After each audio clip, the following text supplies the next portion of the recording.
Never sculpted before? No problem. I went from 0 to sculpting this in Blender 4.5, and you won't need any experience. I will start with the basics and build it step by step. I also share my best tips on customizing Blender with AutoHotPie, plus the sculpting workflows that work best for me. My name is Marlon Nunez, I'm a digital sculptor usually in ZBrush, but now I'm learning Blender 4.5 to take advantage of all its latest features. In this video, I'll show you my full process sculpting Hornet from Hollow Knight Silksong, with a twist from a concept that I found online. By the way, if you know the artist, just let me know in the comments because I couldn't find anywhere. And this video is perfect if you have absolutely no idea about Blender, so grab your popcorn and let's get started.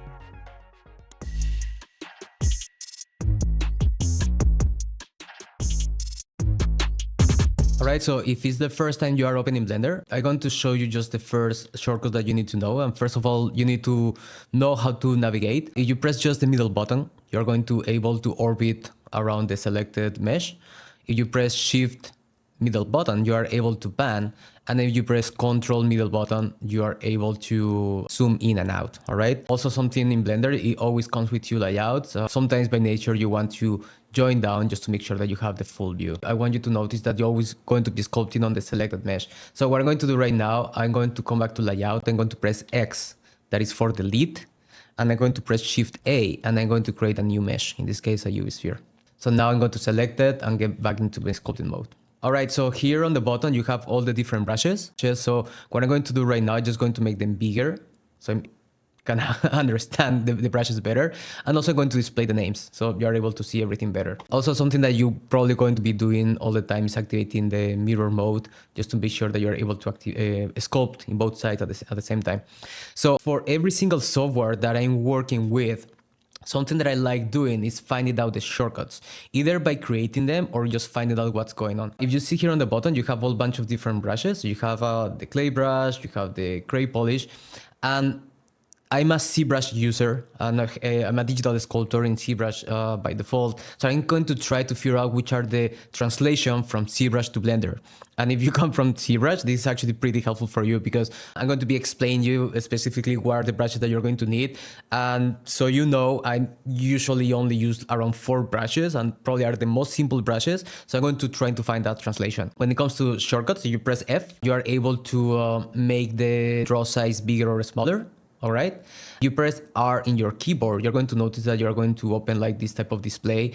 It's pretty much kind of showcasing the level of tessellation that is going to happen. Once you accept certain level of tessellation, you just need to press Ctrl R and automatically it's going to, subdivide the mesh or tessellate the mesh according to those parameters. Also, if you press S, you're going to be able to spot. Anyway, I'm going to now show you one trick, and this is something that I always do for every single software that is working with AutoHotPie. AutoHotPie is an external software that is able to understand what window you have open, and you can create custom keys like this.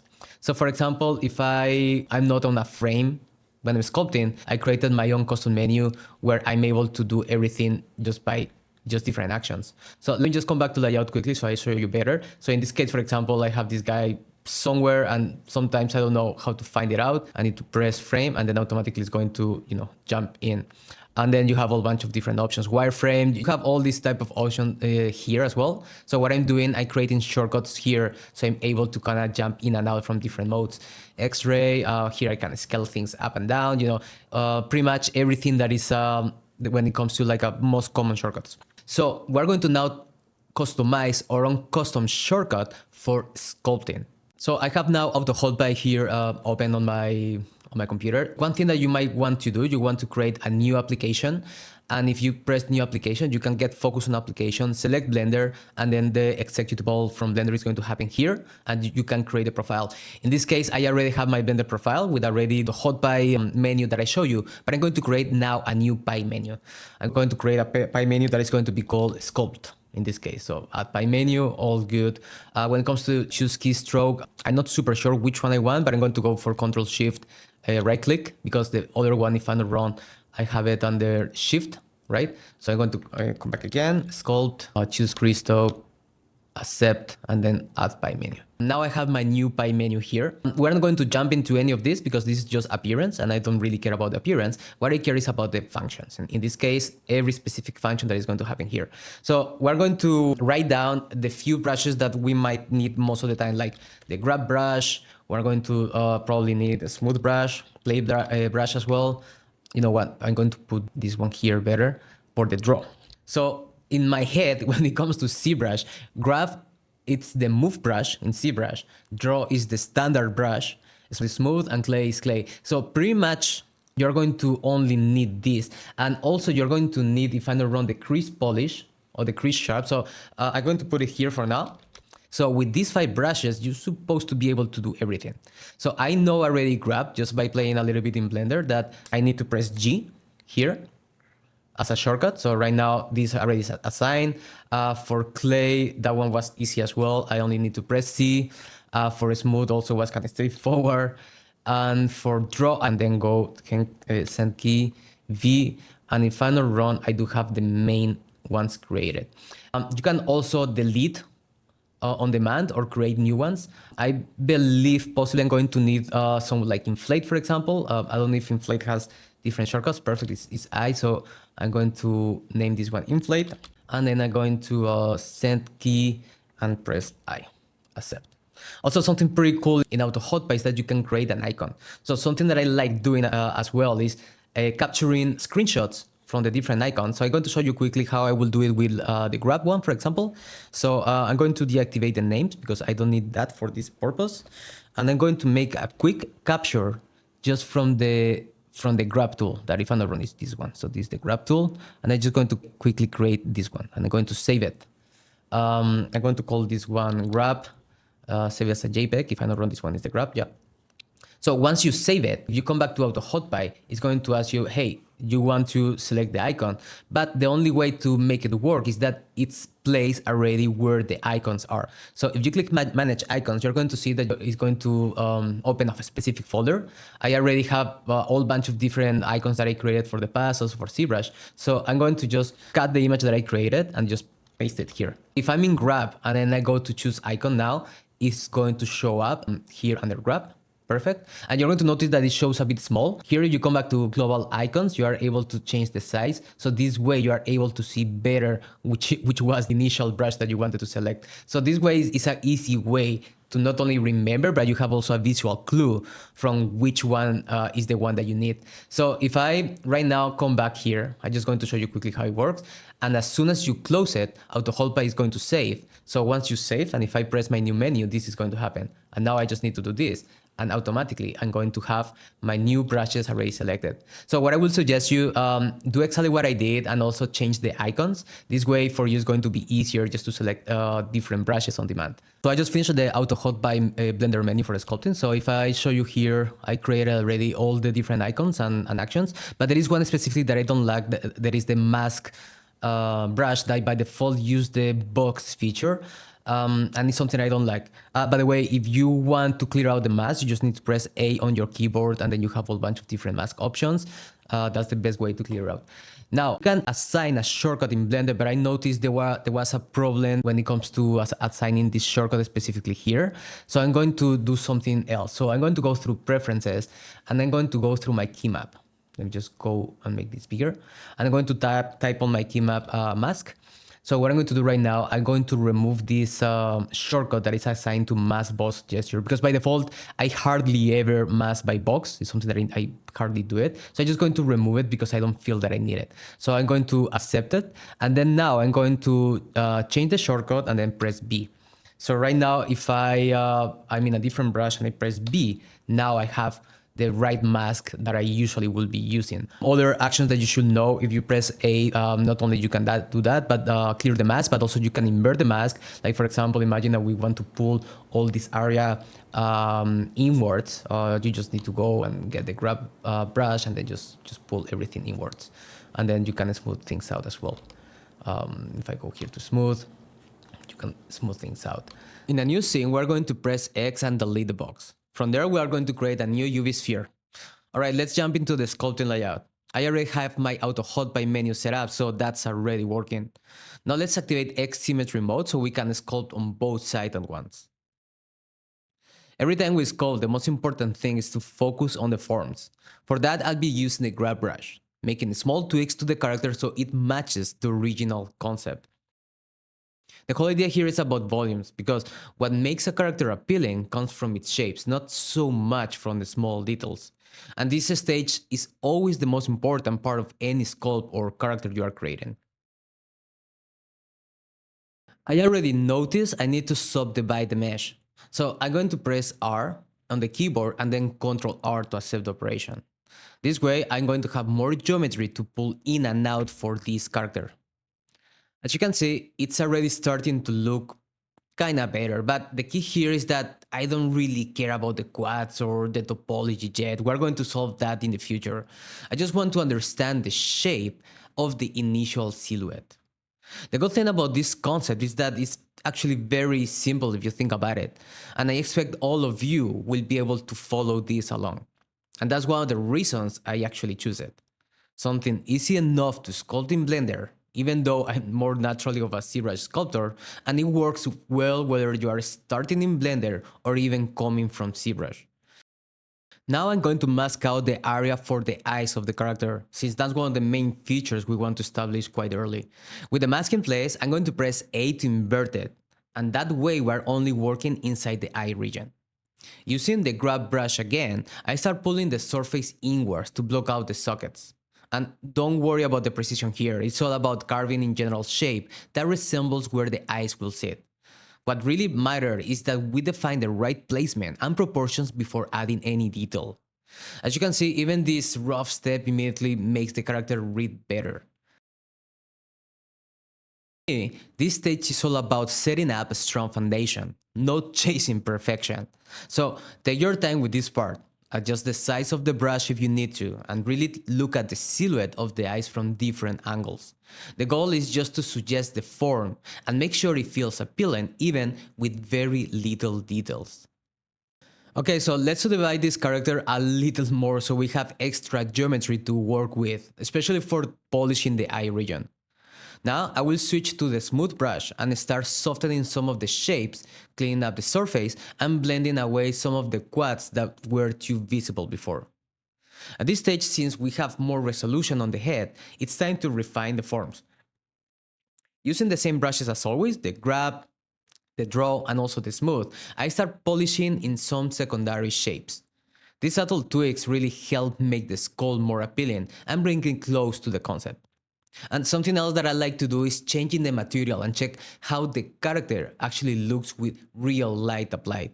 And that's one of the things I really enjoy in Blender. You can swap rendering modes quickly depending on what actually you need. Sculpting with the clay material is great, but when the mesh interacts with the light, you get much better sense of how the forms are working.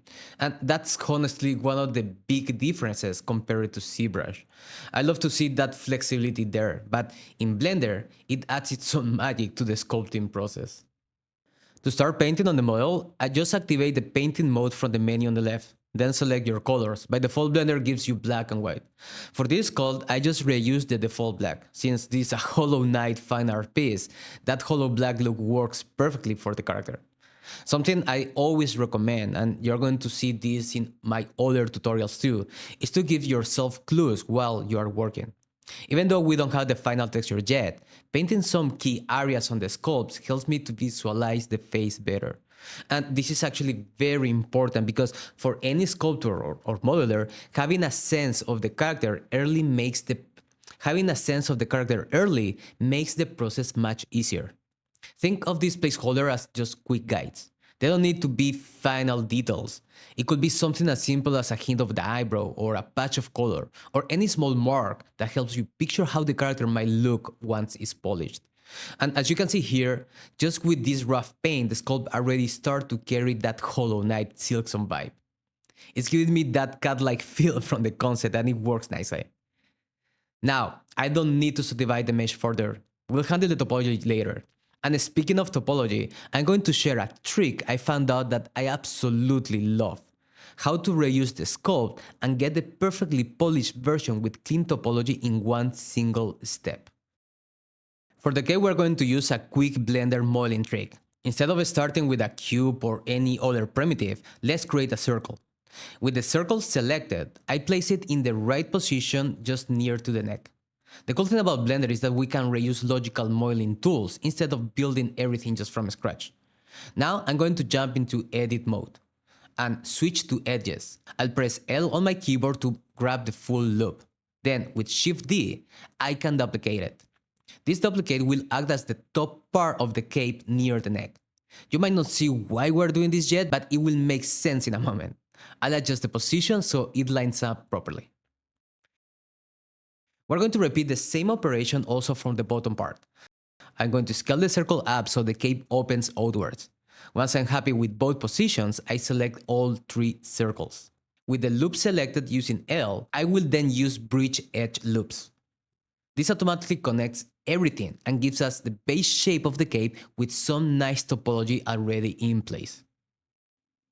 Because we are working with loops, I can easily reshape them in modeling mode to refine the silhouette. And that's one of the really nice things about Blender. And honestly, I wish ZBrush had something this fast and intuitive. Since the cape is open, I'm going to also remove a few unnecessary faces. Then I notice in the concept the cape has an asymmetrical cut. To get that, I'm going to use the knife tool and create a few cuts that match the original design, both on the front and also on the back of this cape.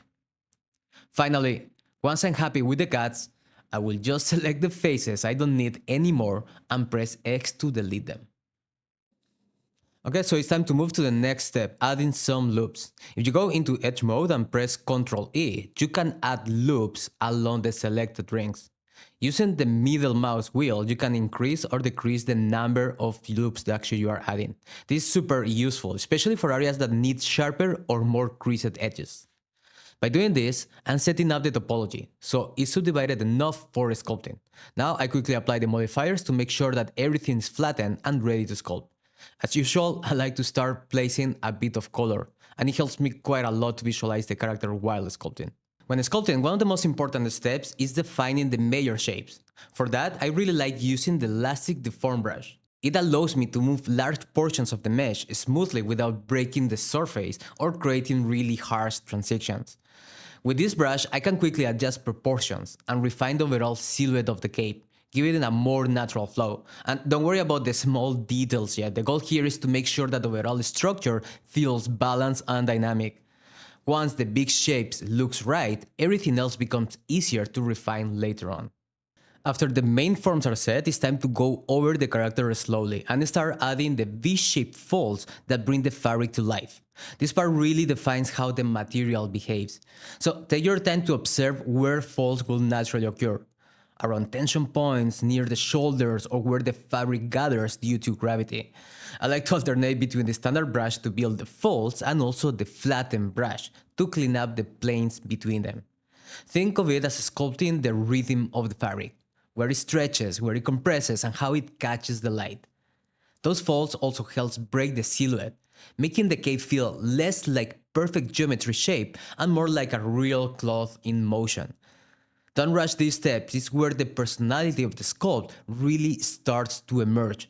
Even small variations in the thickness and directions of folds can completely change the feeling of the piece. So move around your model, check it from different angles, and make sure that every line adds interest and movement.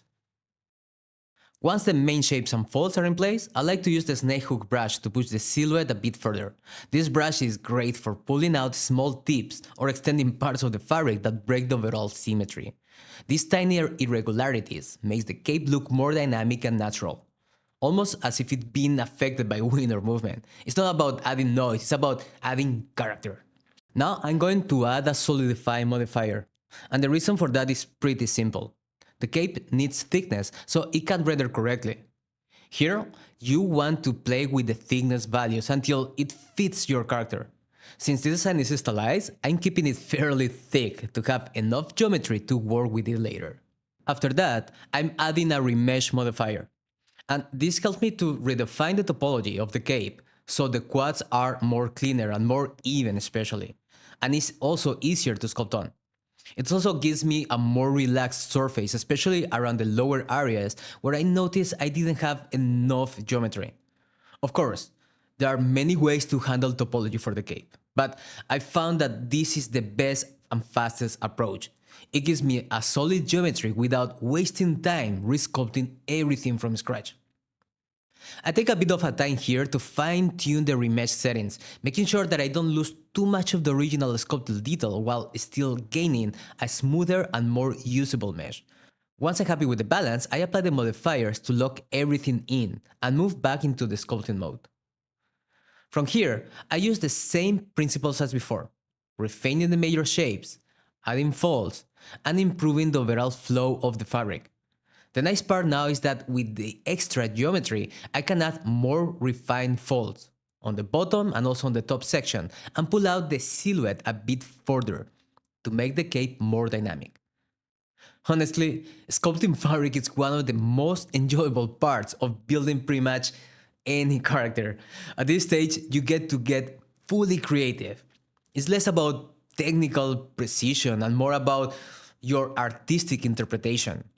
You can really push the shapes and personality of the piece. And for this character, that's actually what makes it so much fun. It's just a head and a cape. I mean, that's what Silkson is all about. But these two elements carry all the expression and the style of this character. So now that we finish and refine the cape, let's move on into the next stage. For the body, we're going to use extra mesh objects add-on in Blender. This add-on is amazing because it makes the entire process so easy. Just download it, drag and drop it into Blender, and it installs instantly. Once installed, press Shift-A, go to Mesh, Single Vert, and add a single vertex to the scene. This will let you start drawing direct to the 3D space. Place the first vertex where the neck begins, then press Ctrl-E to extrude new vertices. What we're doing here is building the basic stick figure of the character. Kind of like ZRemesher spheres, but honestly, way more flexible. I really wish ZRemesher had something like this because it makes blocking out a model super fast.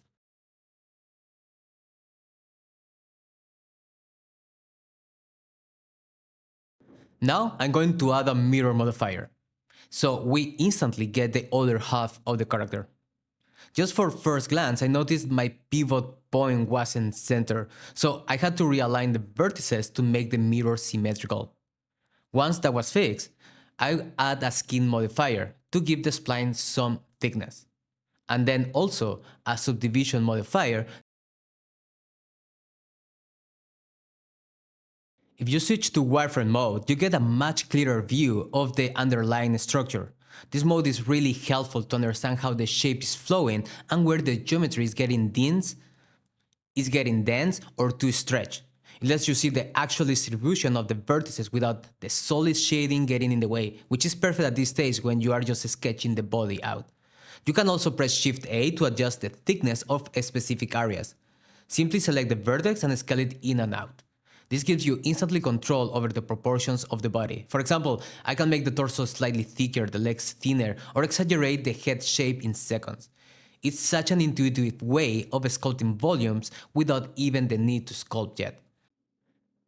Once I'm happy with the general proportions, I apply all the modifiers and jump into sculpting mode. From here, I'm going to inflate a few areas that look too thin and use also the elastic brush to refine the overall silhouette. The goal is to get it closer to the concept and improve the natural flow of the pose. It's a really fun stage. You are just pushing and pulling shapes, getting a feel for the design. As usual, I'm using the same main brushes, grab, elastic, and in this case also the inflate. And occasionally I'm using also the clay brush to add volumes where I feel like I need it. Sculpting becomes quite intuitive once you get into the rhythm. You stop overthinking and just react to what the forms needs. At this point, I realized the character actually doesn't need arms. They're always hidden beneath the cape. So instead of overcomplicating things, I decided to remove them completely and remesh the body to close those areas. It's faster and keeps the focus on the visible parts of the model. With that done, I can readjust the cape to see how everything fits together. This helps me evaluate the pose and silhouette as one complete design. Since I'm working on primary forms, the shape flow and also the proportions, I'm going to keep using the grab and the elastic brushes, because that's really all you need when defining big shapes. Finally, for the pants, I followed the concept and gave them a loose and baggy shape that matches the overall design of the character. I wanted the fabric to feel soft and natural, almost like moving with the body, so I paid close attention on how the folds and volume flow around the legs. I used the standard brush to create gentle compression folds and the flattened brush to break up some of the larger areas, giving the pants more visual rhythm. I also decided to introduce some asymmetry in the torso area. Perfect symmetry tends to make the character feel stiff or too artificial. The subtle asymmetry in the torso combined with the looser pants add a nice organic variation that really improves the appeal of this character. For a more precise topology, I actually found a Blender add-on that works in trial mode called Easy Retopology. This is the closest alternative to ZRemesher that I found so far, and honestly, it performs really well. Once it's installed, select your sculpt head and you'll notice on the new quad remesh menu with several useful settings. I recommend keeping the symmetry mode turned on for this case, and make sure to adjust the adaptive size slider to a balanced value, not too low, not too high, so it captures the main shapes accurately. After tweaking the settings, just click Remesh and let the process begin. You see that automatically detects the crease lines and create a really nice directional flow around the features. It's impressive how well it understands the surface, even for stylized characters. If you switch to shading mode, you notice that the surface now looks much smoother and cleaner. That's perfect for stylized sculpts because what we want is to get to focus on the major crease areas while maintaining a smooth, simplified surface everywhere else. With that done, I'll add a subdivision modifier to refine the shapes a bit more, but I'm not going to apply it. Leave it as a live modifier and let me focus on the large forms without permanently adding extra geometry. It's a great way to create sculpts efficiently because you can push and pull big shapes with the elastic brush and avoid those small bumps of surface noise that often appears when the mesh is too dense. And remember, with this workflow, you can combine easy retopology with a non-destructive subdivision layer, giving you the best of both worlds. So we're going to create the eyes by pressing Shift A and adding a UV sphere. Now, I know that Hollow Knight character technically doesn't have visible eyes, but I found that adding simple shapes here really helps when it comes to rendering. And it lets me play with the shading later on and gives the character a more finished and readable look in the viewport. I also wanted to include this part because I've never been a big fan of Blender's default grab gizmo. It just feels chunky to me. So I mapped everything through AutoHotPie, which makes it way faster to move objects around. With it, I can quickly switch between the transform, rotation, and scale tools without having to click through the interface every time. And you'll eventually find your own workflow. But I highly recommend giving AutoHotPie a try. It can seriously speed things up. Next, I'm going to drop a basic shader so we can see it better in the viewport. And this is more of a personal interpretation, but I found that placing shapes, it makes the whole process just easier. And then I'm going to add a mirror modifier as well, so the eye duplicates to the other side. By default, I noticed that the mirror wasn't aligning properly. So if that happens, double check that your pivot point is set to the world origin. Then assign the mirror object to something that is centered correctly. That ensures that your symmetry works as expected. Alright, so let's talk about painting inside Blender. The most important thing is that your object has proper UVs. The easiest way is by using a smart UV project. It's quick, automatic, and gets the job done for most basic sculpts. Now you need to apply a shader and set up an input texture. That's what Blender will use to store your paint information. After that, you'll switch to texture paint mode. Once you are in, you see several different brushes available. At this point, all you need to do is create a new texture to paint on. You can set the resolution or whatever works best for your project. Higher resolutions will give you more detail but also require more memory. From there, the process is super straightforward. Just start painting directly on your model. As soon as you apply a stroke, you see the colors updating live in the viewport, which makes the process both intuitive and fun. It's a great way to quickly block in color and visualize your character before moving into a more complex material or texturing workflows. If you check the right panel, you're going to see all the brush properties, things like radius, strength, and other paint settings. You can also set your primary and secondary colors here, and if you press X on your keyboard, Blender will instantly swap between them. That's super handy because it lets you switch colors on the fly without having to stop and thinking about the color palette too much, pretty much like Photoshop. From here it's all about following your concept art and paying attention to what makes this character unique. For this piece I wanted a more stylized look, so I focused on brush strokes that feel painterly, something that resembles hand paint textures rather than perfectly smooth surfaces. I also avoided making it completely symmetrical, since asymmetry makes the model feel more natural and interesting once it's rendered. And by the way, I'm working with a drawing tablet, which helps a lot here. With pen pressure enabled, your strokes become way more expressive and dynamic, adding that extra touch of life and personality to the paint job. When it comes to materials and lighting, we're going to create a shader for each element in the scene. I'll start with the cape, so I'm applying a new shader and setting the base color first. Then I'm going to tweak the hue and adjust the roughness and increase the sheen. If you're not familiar with the sheen, it's basically the way the light interacts with surface that's almost perpendicular to the camera. It's perfect for fabric since it gives the soft, glowing edge that makes the material feel more realistic. Every time you're dealing with fabric, make sure that you have a bit of sheen in your shader. I'm going to repeat the same setup for the pants since the shader is a similar fabric look. Keeping the roughness and the sheen consistent helps the materials to feel cohesive across the model. For rendering, I'm going to switch to Cycles, because it gives me better lighting behavior, especially with global illumination. I'm going to lower also the sample count to make the viewport run faster. It's a small trade-off, but it helps a lot when moving lights or testing materials. Also, I want you to notice that I have Vulkan activated. If you are not familiar with it, I have another video that goes deeper into Blender 4.5 with Vulkan rendering, so feel free to check that one out. It really speeds things up for real-time previews. Alright, so now I'm going to keep adjusting the exposure to find the right balance for the scene, and then I've been adding a few lights to create a classic 3-point light setup. In this setup, you have your key light, which is the main light that defines the character, and 2 secondary lights that help shape the silhouette. One of those usually acts as a rim light, creating a nice glow along the edges that makes the sculpt pop from the background. Once the lights are placed, I go back to tweak the shaders to respond better with the new illumination. The key here is to keep it simple. You don't need to have super complex setup to get a great result. The idea is to let the character breathe through the clean lighting and balanced materials. After a quick test, I noticed that in Eve, the shadows weren't as strong and the bounce lighting didn't feel as natural, so I decided to stay with Cycles, and it just gave a richer and more believable result. Finally, I'm going to keep adjusting the position and intensity of the lights, mainly the rim light to be fair, to enhance the edge and make the silhouette stand out.